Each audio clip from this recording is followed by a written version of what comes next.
Hello everyone, कैसे हैं आप सब। आशा करती हूँ कि आप सब ठीक होंगे। तो चलिए आज की कहानी शुरू करते हैं। आज की कहानी का नेम है, शीर्षक है पीयू की समझ।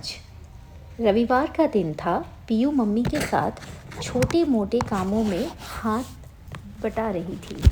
मम्मी उसे जो कहने को कहती वो दौड़ दौड़ कर वही काम करती। उसे देखकर मम्मी हंस पड़ती।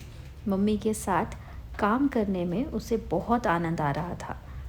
पीयू की मम्मी कपड़े से एक एक सामान को पोंछकर साफ कर रही थी। उन्हीं को देख देख कर पीयू भी कपड़े पकड़कर सामानों की सफाई कर रही थी। तभी उसके पापा एक ट्रे लेकर वहाँ आए। वे बोले, लगता है आज सफाई अभियान पूरे ज़ोर शोर से चालू है। आज तो हमारी पीयू भी मम्मी की मदद कर रही है।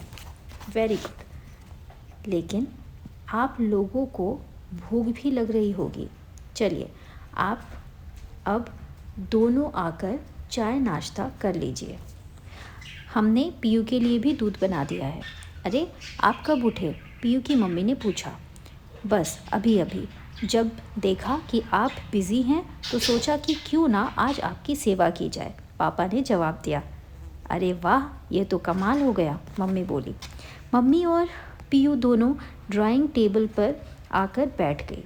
पापा ने पीयू की तरफ दूध का ग्लास और बिस्किट की प्लेट बढ़ा दी। पीयू बोली, पापा चुनिए के लिए दूध कहाँ है? उसके लिए भी दूध लेकर आइए। पापा से बोलते ना बना क्योंकि उनके मुंह में बिस्किट था। तब तक मम्मी बोल पड़ी, उसे मैं बाद में दे दूँगी, पहले तुम अपना दूध तो ख़त्म कर लो। बाद में क्यों? पीयू ने कहा। उसे अभी दीजिए ना, उसे भी तो भूख लगी होगी।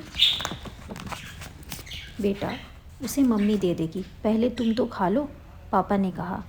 पीयू कभी अपने मम्मी पापा को देखती तो कभी चुनिया को। उसे कुछ समझ नहीं आ रहा था। मम्मी पापा सिर झुकाए अपनी अपनी चाय पिए जा रहे थे। दरअसल चुनिया उनके 10 साल की नौकरानी थी। वह 6 महीने से उनके घर पर काम कर रही थी। वह घर का झाड़ू पोछा और बर्तन धोने का काम करती थी। उसे भी अभी दूध बिस्किट दीजिए, वरना मैं नहीं खाऊंगी, पीयू ने ज़िद की। पीयू की यह बात मम्मी पापा को बुरी लगी। बेटा तुम्हारे मनपसंद चॉकलेट बिस्किट है, बड़े स्वादिष्ट हैं, पापा ने उसे मनाते हुए कहा। पर वह अपनी बात से टस ना मस नहीं हुई।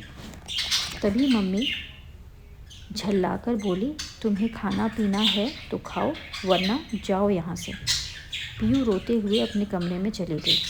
उसके पीछे पीछे चुनिया भी गई। उसकी आंखों में आंसू थे। पीयू की मम्मी जब पीयू के कमरे में गई तो देखा कि वह सो रही थी। वे चुपचाप लौट गई।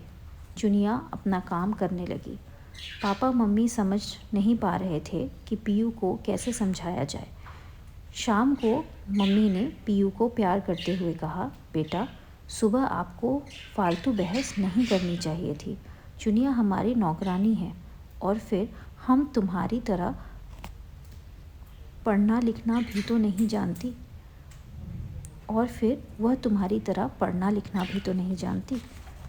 वही तुम्हारी बराबरी नहीं कर सकती। मम्मा कर सकती है। अगर आप उसको मेरी तरह स्कूल भेजोगी तो वह भी पढ़ लिख सकती है। वह भी तो मेरी तरह बच्ची है, पीयू ने कहा और मम्मी से चिपट गई। उस समय चुनिया किचन में बर्तन धो रही थी। पीयू ने फिर कहा, उसके माता पिता की गरीबी चुनिया पर क्यों लादी जाए। पीयू की बातों ने मम्मी को सोचने पर मजबूर कर दिया। वे सोचने लगी, पीयू सच ही तो कह रही है।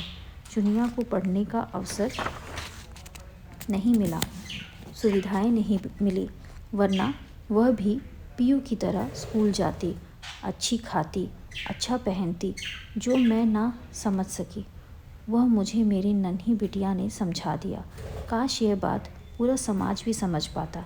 समाज को अपने बच्चों में अंतर करने का अधिकार कैसे मिल गया? वे अपने पति से जाकर बोली, मुझसे एक गलती हो गई है, अब मैं उसे सुधारना चाहती हूँ। कैसी गलती? तुम्हें जो भी कहना है साफ साफ कहो। पति ने कहा, मैंने चुनिया को भी स्कूल भेजने का फैसला किया है। आज पीयू की बातों से मुझे वह सीख मिल गई जो बड़े से बड़ा व्यक्ति भी नहीं दे पाया। चुनिया भी हमारे पीयू के साथ स्कूल जाएगी और पढ़ लिख कर अपने पैरों पर खड़ी होगी। मैंने सही फैसला किया ना? यह बोलकर वह पति के जवाब का इंतज़ार करने लगी।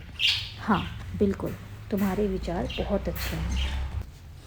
अगले ही दिन चुनिया का दाखिला भी पीयू के साथ करवा दिया गया। वे दोनों साथ साथ स्कूल जाती और मस्ती में घर वापस आती। पीयू के साथ साथ चुनिया भी मन लगाकर पढ़ने लगी। पीयू के साथ साथ चुनिया को भी पढ़ना लिखना और पढ़ता लिखता और आगे बढ़ता देख पीयू के मम्मी पापा बहुत खुश हुए। तो आशा करती हूँ कि आपको आज की कहानी पसंद आई होगी और आज की कहानी से हमें यही सीखने को मिलता है कि हम अपने बच्चों में अंतर ना करें।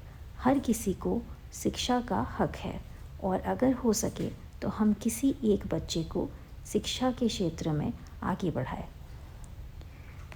इसी के साथ धन्यवाद। अगर आपको आज की कहानी अच्छी लगी होगी तो हमारे चैनल को सब्सक्राइब कर दीजिए और इस वीडियो को लाइक कर दीजिए और जितना हो सके दूसरों के साथ शेयर कीजिए। Thank you.